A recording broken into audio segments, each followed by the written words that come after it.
internetdə iş üçün gəzirəm.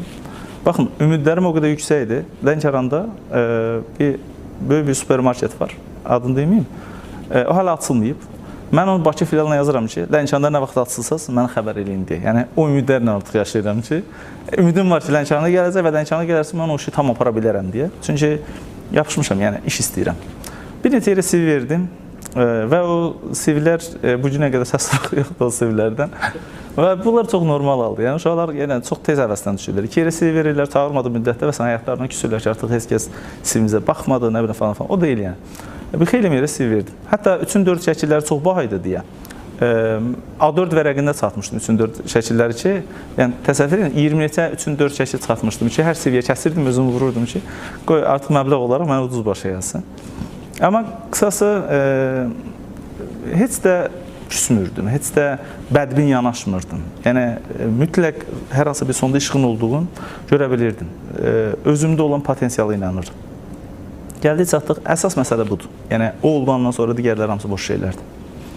Qısası, 5-ci gün mən internetdə iş axtardım və Lənkəranda kredit təşkilatına bir kredit işçisini gördüm.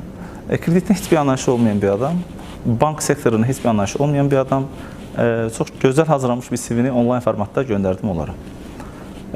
Onlar 6-cı gün mənə əlaqə saxladılar. ABD-dən qabaq deyirlər ki, sonra gəlin, intervyuya gələsiniz, ondan sonra biz sizi işə qəbul edərik.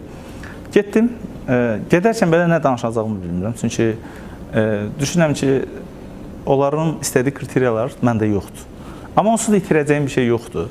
Yəni, gedirəm ən azından maraqsın ki, müsahibədə nələr soruşulacaq deyə. Açıq deyim, nə soruşdularsa, onların hamısına cavab verdim. Və yenə mən ara bir bu mesajı vermək istəyirəm ki, bugünkü gənclərimizə, xüsusən hər hansı bir intervyularda boynu bükük vəziyyətdə qalmasınlar. Çünki bugün heç bir işə götürən adamın yazığı gəlib heç kəs işçisini işə götürməz. Çünki yazıqla götürülən işçi işdə irəli getməz. Ona görə maksimum potensialınızı göstərməniz lazımdır ki, sizə işə götürsünlər, qəbul eləsinlər deyə. Qısası, kreditlə bağlı nə bilirdimsə o vaxta qədər onları deməyə çalışdım. Düşünürəm ki, onlar aktivliyi nəzərə alaraq onlar birinci mərhələdə keçdim və mənə 6-cı gün axşam zəng elədi ki, birinci gün səhər işdəsiz və mən də çox sevindim, artıq bank işçisiyəm və geyindim, keçindim və birinci gün getdim işə. Getdim standart, yəni bildiyiniz bank sahəsidir. O sahə möhtəşəm sahədir, amma o sahanın adamları var.